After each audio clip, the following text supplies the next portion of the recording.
আজকে আমরা কথা বলবো ইনটিউশনের ইম্পর্টেন্স নিয়ে, রাইট? প্রথমে বলি ইনটিউশন কি। ইনটিউশন আমাদের ভিতর থেকে আসা সেই সফট আওয়াজ, সেই ভয়েসটার মাধ্যমে আমাদের স্পিরিট গাইড, ঈশ্বর, আমাদের আত্মা আমাদের সাথে কমিউনিকেট করে, আমাদেরকে গাইড করে বেসিক্যালি। আমাদের পার্সোনাল লাইফ হোক কি প্রফেশনাল লাইফ, সব ক্ষেত্রে সঠিক সিদ্ধান্ত নিতে আমাদেরকে সাহায্য করে।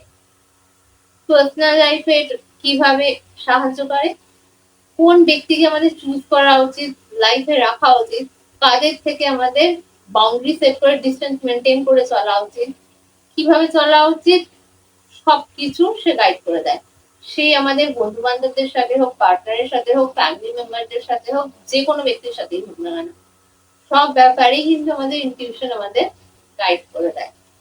প্রফেশনাল লাইফে আমাদের কোন দিকে যাওয়া উচিত, কি কি স্পেসিফিক স্টেপস নেওয়া উচিত, কি শেখা উচিত, রুটিনে কিভাবে চেঞ্জেস আনতে হবে, কিভাবে ব্যালেন্স মেনটেন করতে হবে, কখন সারেন্ডার থাকতে হবে, কখন অ্যাকশন নিতে হবে, সব ব্যাপারেই কিন্তু আমাদের ইনটিউশন আমাদেরকে গাইডেন্স দিয়ে থাকে।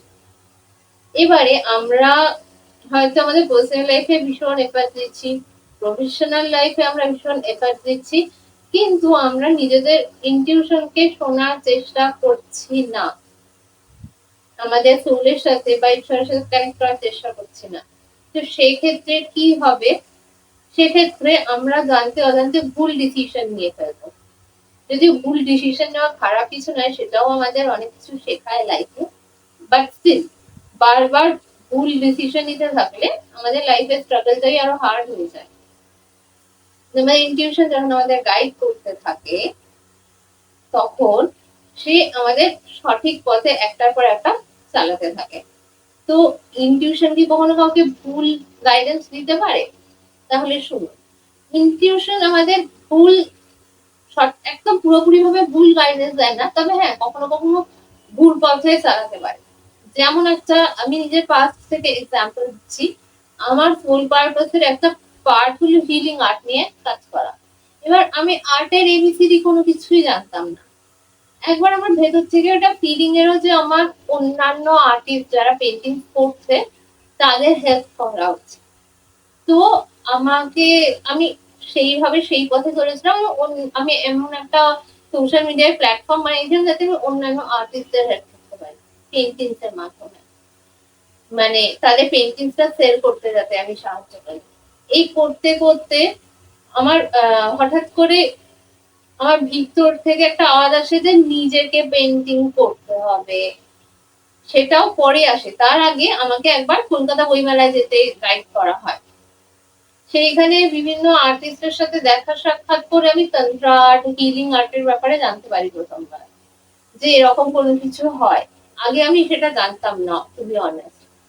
তারপরে আমি এই ধরনের আর্টিস্টের ব্যাপারে খোঁজ করতে থাকি যারা এই ধরনের পেন্টিং বানায়, কিন্তু ভেতর থেকে একটা সফট জেন্টলি ভয়েস আসে যে তোমাকে নিজেকে ক্রিয়েট করতে হবে, তোমাকে নিজেকে পেইন্ট করতে হবে ইনটিউটিভ আর্ট বা হিলিং আর্ট। সেটাকে এনার্জাইজ, সেটার মাধ্যমে কিভাবে হিল করতে হয় সেই ব্যাপারে বিজনেস তোমাকে গেইন করতে হবে। তারপরে জার্নিটা আবার সেখান থেকে চেঞ্জ হয়ে যায়। যাই হোক, আমি জাস্ট একটা সফট এক্সাম্পল দিলাম এখানে।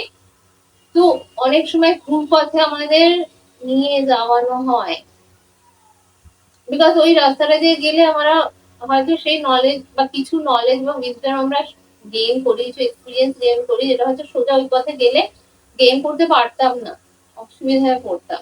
সেই জন্য আমাদের পথ কিন্তু অনেক সময় বেঁকিয়ে বেঁকিয়ে নিয়ে যাওয়া হয়। অনেক সময় অনেক কর্মা ব্যালেন্স করার জন্য অনেক জায়গায় আমাদের নিয়ে যাওয়া হয়, সেটাও কিন্তু ঠিক।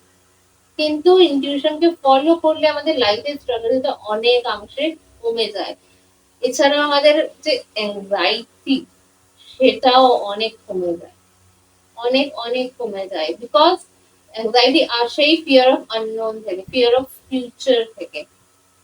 যখন আমাদের ইনটিউশন আমাদের প্রতি মুহূর্তে গাইডেন্স দিতে থাকে about the next step, about the next step, say personal লাইফে হোক, প্রফেশনাল লাইফে হোক, স্পিরিচুয়াল লাইফে হোক, যে কোনো দিকেই হোক না কেন, তখন ওই অ্যাংজাইটিটা কিন্তু ধীরে ধীরে ফেথে ট্রান্সফর্ম হতে থাকে এবং ওই জায়গাটা ট্রান্সমিউট হয়ে যায়। এইভাবে প্রত্যেক ক্ষেত্রে আমাদের লাইফে আমাদের ইনটিউশন প্রতি মুহূর্তে আমাদের কিন্তু হেল্প করে চলে। আজকের জন্য এইটুকুই। দেখা হবে আবার পরে।